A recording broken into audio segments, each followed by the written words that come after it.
Boa tarde, eu sou Leandro Durazo, sou doutorando em Antropologia Social pela Universidade Federal do Rio Grande do Norte e desde o começo da minha formação acadêmica eu tenho acompanhado, na medida das minhas possibilidades, o pensamento de um dos meus professores nos estudos do imaginário, que é José Carlos de Paula Carvalho, sobre quem eu vou falar um pouco aqui nessa comunicação para vocês. José Carlos de Paula Carvalho é professor titular aposentado na Faculdade de Educação da USP e desenvolveu sua tese de doutorado em antropologia também na USP, tendo sido co-orientado por Gilbert Durand na França, justamente no período dessa pesquisa doutoral. Gilbert Durand, o elaborador da teoria geral do imaginário, é um dos grandes mestres, uma das grandes referências para José Carlos, e toda a sua obra é desenvolvida em parte também apoiada, embasada no pensamento de Gilbert Durand. Agora, pela convergência de áreas nas quais José Carlos de Paula Carvalho atuou ao longo da carreira, ele sempre pensou o imaginário em sua conexão com os processos educativos, culturais, políticos e antropológicos da dimensão imaginária. Por isso ele afirma na sua tese de livre docência, a qual eu vou fazer referência daqui a pouco, ele afirma a questão de antropolíticas educativas. Ele usa essa terminologia para pensar justamente procedimentos orientadores de uma educação baseada não na reprodução normativa de um pensamento técnico ou de uma racionalidade técnica e cartesiana, como acontece, por exemplo, nas tradições clássicas, tanto da ciência quanto da pedagogia. Ou ainda, ele também, na verdade, não se pauta também na ideia de um discurso competente, que é esse discurso técnico prevendo a eficácia instrumental administrativa da educação. Porque justamente esse discurso competente, ele relega outras formas de conhecimento e circulação de conhecimentos a um estatuto de inferioridade. As antropolíticas, então, elas são antropolíticas porque são políticas calcadas no solo sociocultural de um grupo determinado, e que ganha estofo e sentido apenas na dinamização simbólica que esse grupo mobiliza através de suas relações sociais. E aí são relações sociais e interpessoais dos membros desse grupo específico. Com um adendo aqui, uma nota importante. Essas relações sociais do grupo, de determinado grupo, de membros de determinado grupo, são relações sociais desses membros entre si, no interior, digamos assim, de um grupo específico, de um grupo sociocultural, um grupo educativo, formador, formativo, mas também as relações sociais que esses membros e esses grupos estabelecem com o outro, com aquele que não faz parte da coletividade de referência inicial. Tá? Isso é importante porque assim Paula Carvalho estabelece a dimensão da alteridade como ponto central do pensamento antropolítico e mesmo da sua dinamização do imaginário. Aliás, mesmo tributário da teoria do imaginário de Durand, Paula Carvalho dialoga de forma incontornável com outras bases epistêmicas, como a teoria da complexidade de Edgar Morin, ou ainda com as considerações de Henri Corbin, que foi um especialista nas tradições islâmicas e místicas do Oriente Próximo. E isso tudo se atrela ao fato de José Carlos de Paula Carvalho ter uma formação clássica em filosofia e esse doutoramento em antropologia. Porque essas áreas elas já apontam abordagens específicas com relação ao imaginário. No Brasil, especificamente, diferente do que aconteceu na França, onde se formaram os mestres de José Carlos, Bachelard, Durand, os filósofos e pensadores franceses, no Brasil a antropologia ela sempre dialogou profundamente com outras tradições acadêmicas, como, por exemplo, a antropologia social anglo-americana. E mesmo que José Carlos dialogue menos com essas tradições, ainda assim ele dialoga com as tradições, por exemplo, da antropologia da performance, do Victor Turner e algumas outras matrizes teóricas que não fazem parte apenas da tradição francesa mais estrita. Mas é certamente nessa tradição francesa que o seu pensamento se encontra primeiramente situado, tanto na filosofia do Bachelard, por exemplo, quanto na hermenêutica do Durand, ou em referências socioantropológicas aos clássicos Émile Durkheim e Marcel Mauss. Em adição a isso, e seguindo passos hermenêuticos do Círculo de Eranos e da Escola de Grenoble, Paula Carvalho também se embasa em pensadores da psicologia, sobretudo em Jung, com suas pistas arquetipais, Donald Winnicott, com a sua capacidade psicanalítica de compreender objetos transicionais como mediação material do processo simbólico, ainda James Hillman, que desenvolveu a psicologia arquetípica, na esteira de Jung, inclusive, e ainda outras correntes de pensamento, como os estudos de grupos e psicologia institucional, que encontramos nas obras de Didier Anzier e René Caé, a quem Paula Carvalho sempre faz referência nos seus próprios escritos.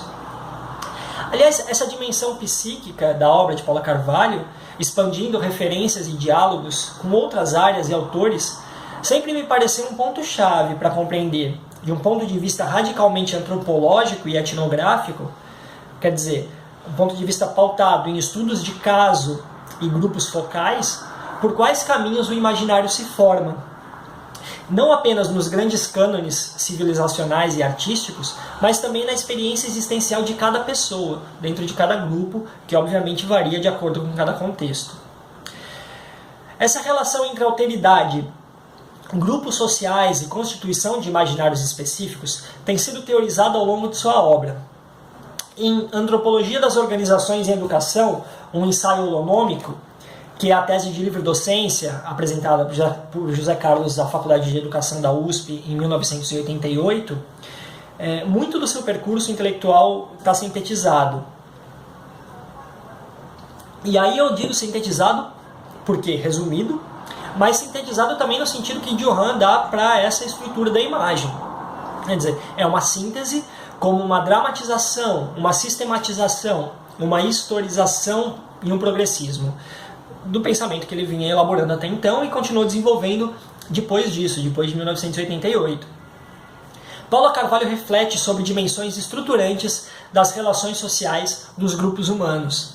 Relações baseadas em corpos teóricos específicos com os quais dialoga. Nesse trabalho, nessa tese de livre docência, nomeadamente o diálogo se dá com a teoria do imaginário, de Gilbert Durand, e com a teoria da complexidade, do Edgar Morin. Mas, além disso, sua reflexão se expande no que o autor denomina com Morin de uma cultura-análise, quer dizer, uma observação crítica e dinâmica da cultura, porque toda cultura é dinâmica, e em seus processos de transformação e derivação. No início do capítulo 2, a cultura-análise e a organizacionalidade, ele diz sobre 5 sentidos possíveis para o termo cultura.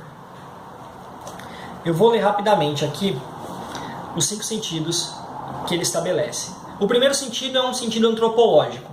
Opondo-se à natureza, a cultura abarca o universo daquilo que escapa ao comportamento inato e, frente à regressão do capital genético, a cultura marca o especificamente humano como capital simbólico e organizacional, ou seja, tudo aquilo que se refere à ampliação da competência organizacional, organização, estruturação e programação social, por exemplo.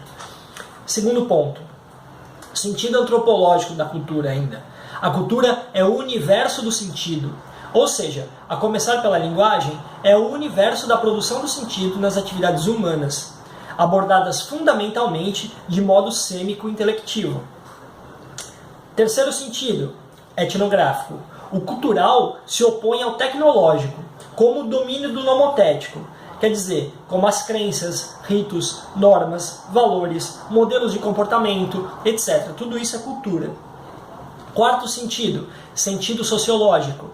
É o residual não assimilável pelas disciplinas econômicas, demográficas e sociológicas, etc.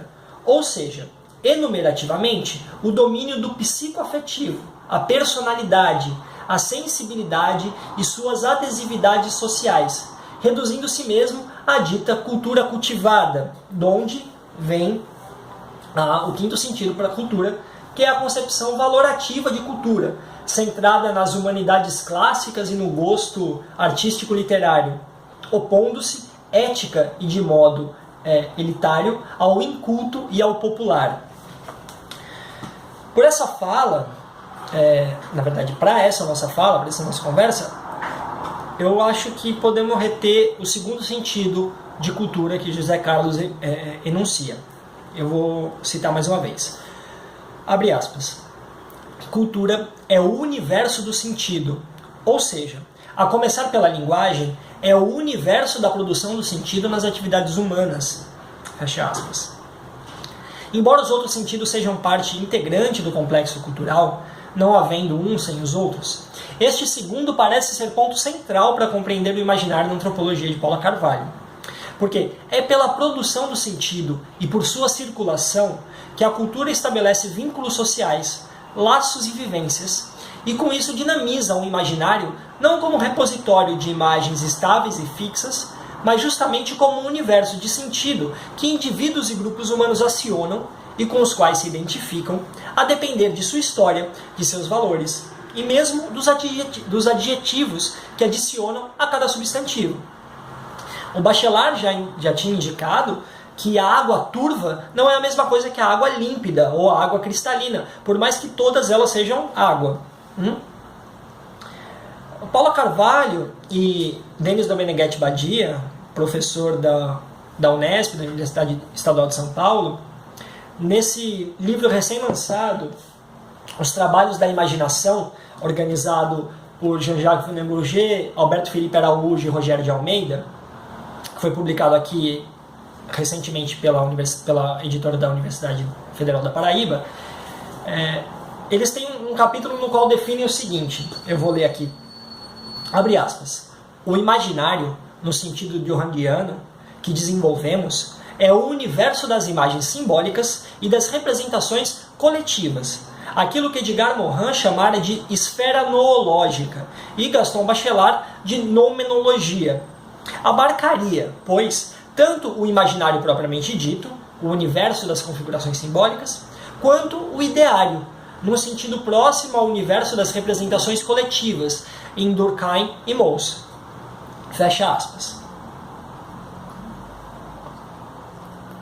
O imaginário em Paula Carvalho estará, portanto, sempre em circulação e sempre circulando em torno de elementos culturais que lhe deem um sentido identificável e pontos de referência a partir dos quais o grupo social possa se organizar. Lembremos do título da tese de antropologia, de livre docência, aliás, Antropologia das Organizações e Educação. Sendo um universo de sentido este sempre variável e que tende a ser compreendido por cada indivíduo segundo sua própria experiência e segundo a experiência de sua cultura, temos aqui o retorno da alteridade como chave organizacional. Porque a alteridade, a relação entre um eu e um outro, se constitui indiscutivelmente sobre paradigmas culturais. E se é verdade que a relação com o outro pode se dar no panorama da tolerância, da harmonia e da convivialidade, também pode se revestir de uma característica perversa, ou seja, pode derivar em etnocentrismo, pode derivar na supressão violenta do diferente e da diferença. Por isso, cabe entender o imaginário e a cultura, na obra de José Carlos de Paula Carvalho, como constante dinâmica organizacional da alteridade. O antropólogo francês Lévi-Strauss, ele já dizia que o etnocentrismo é a característica humana mais universal, porque todo grupo se identifica em seu seio como formado por eus, por iguais, e em suas fronteiras estabelece o outro, o diferente, por vezes inimigo, por vezes aberração. A antropologia sempre indica que povos indígenas costumam chamar a si próprios, em suas línguas nativas, como humanos verdadeiros, numa livre tradução, enquanto denominam os outros índios, ou os não indígenas, o homem branco, como não humanos. A identificação do que é humanidade é algo central para a organizacionalidade de uma cultura. E se hoje, no Ocidente contemporâneo, urbano, pós-iluminista, industrial, neoliberal, esse momento em que a gente vive agora, se hoje a gente costuma tomar esse ponto sobre o que é ou não é humano como algo resolvido, todos os exemplos etnográficos e toda essa reflexão sobre a organizacionalidade dos grupos, ela vem contestar essa segurança, essa resolução que a gente tende a imaginar que já passou, que já foi estabelecida. E nunca será, por exemplo, desimportante lembrar que a humanidade ela tem uma tradição no Ocidente, principalmente no Ocidente moderno, de ser constituída sobre a figura do homem, né? Então, a humanidade universal, como por exemplo aparece na Declaração dos Direitos Humanos, na verdade não se chama Declaração dos Direitos Humanos, né? Chama Declaração Universal dos Direitos do Homem, e por isso estendendo toda a ideia de uma humanidade como algo universal. Então todos esses marcadores a gente tende a tomar como dados, como tranquilos, como não passíveis de questionamento, mas a dinâmica organizacional dos grupos e das culturas, a constituição dos discursos e dos imaginários, né, de determinados grupos, momentos históricos e pontos geográficos e etnográficos, né, vão contestar essa questão. Então a alteridade como chave da organizacionalidade social é, para a antropologia do imaginário de José Carlos de Paula Carvalho, algo fundamental de ser observado. Mas enfim, além do Lévi-Strauss e o apontamento desse etnocentrismo sociológico, há outro autor fundamental para compreendermos a organizacionalidade em Paula Carvalho e o imaginário como um elemento radicalmente antropológico, e aí no sentido do Durkheim mesmo, de trajeto antropológico. Este autor, o Jung, ele aparece ao longo do pensamento de Paula Carvalho como um farol a indicar direções complementares. Em Mitocrítica e Arte, uma obra de 99, com o subtítulo Trajetos a uma Poética do Imaginário, Paula Carvalho inicia um capítulo dedicado às imagens do clown e da alma, na obra de Sá Carneiro, um poeta, com a seguinte afirmação, vou ler aqui, abre aspas, valendo-nos, sim, dos estudos de mitocrítica e de meta-análise da antropologia do imaginário de Gilbert Durkheim, mas, sobretudo, de uma hermenêutica simbólica que sempre vimos desenvolvendo em chave junguiana, teremos a ocasião de polarizar a dinâmica do imaginário poético do autor. E assim ele continua, fecha aspas. Tem duas coisas que se mostram bastante importantes aqui. Primeiro, é preciso compreender que o pensamento de Paula Carvalho mobiliza referências teóricas e metodológicas sempre convergentes, por mais que as próprias fontes possam se mostrar, por vezes, ou aparentemente, incompatíveis. Não é o caso aqui, porque Jung e Durkheim são de uma convergência inquestionável, sendo hermenêuticas instauradoras de pleno direito. Mas a segunda coisa digna de nota é a consideração de que, a partir de Jung, o estudo da poética que Paula Carvalho empreende busca, aí eu cito, polarizar a dinâmica do imaginário. Como eu falei há pouco, a cultura e o imaginário são universos de sentido, e seus sentidos mostram-se identificáveis em uma série de elementos, em uma série de objetos analíticos, se preferir. Quando a história das religiões, a teoria literária ou a história da arte buscam elementos sobre os quais se debruçar, há todo um repertório documental, bibliográfico e monumental que permite uma análise crítica detida. São obras do cânone literário ou das grandes tradições institucionalizadas em igrejas, por exemplo, e outras instituições. Mas antropologicamente, e no sentido de uma antropologia simbólica, o interesse está na dinâmica que constitui o acionamento desses elementos, mais do que nos elementos em si. Desse modo, se Paula Carvalho se debruça sobre determinado cânone literário, é para ver nele a dinâmica que o torna específico, a relação psíquica e mítica daquela obra com o autor que a produziu. Em resumo, é para buscar o universo de sentido que faz convergirem dinamicamente as dimensões sociais, instituições, cânones, tradições estéticas, etc., com aquelas mais afeitas à alma, ao psiquismo, como o autor costuma referir. Por isso ele usa muito Jung, segue muito as pistas junguianas.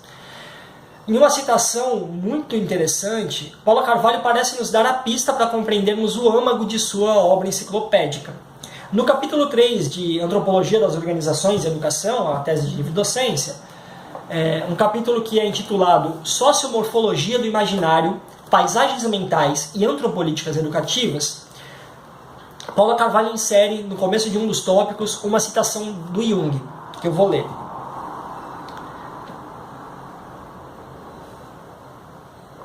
Abre aspas.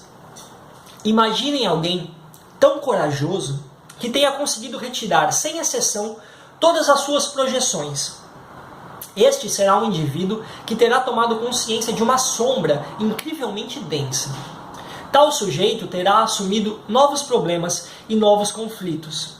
Tornou-se, para si mesmo, uma grande tarefa, porque de hora em diante não conseguirá mais dizer que eles fazem isso ou fazem aquilo, que os outros estão errados e que é preciso combatê-los. Essa pessoa vive, de agora em diante, no habitáculo da reflexão sobre si mesmo, do recolhimento interior. Tal pessoa saberá que todo o enviesado pelo mundo também tem a ver consigo. Se ela conseguir, no mínimo, isso já é muito, tratar como convém a própria sombra, já terá realizado algo de muito real para o mundo. Terá conseguido resolver ao menos uma parte infinitesimal dos gigantescos problemas insólitos de nossa época. Fecha aspas. Isso é a citação do Jung, que Paula Carvalho coloca na tese de livre docência dele.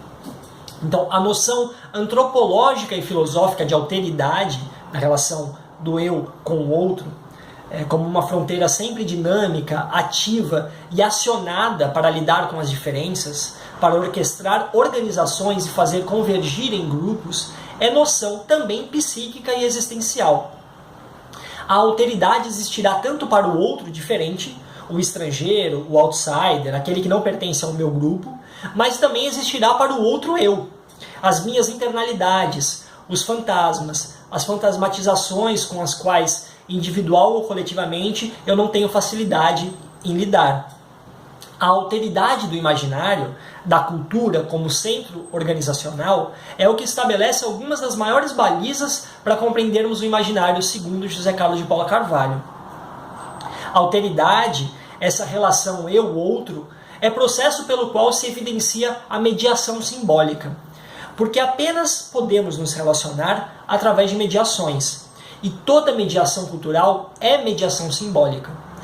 Quer sejam valores, quer sejam ideários, quer sejam pulsões psicobiofisiológicas, o imaginário é o universo do sentido porque é o universo das mediações.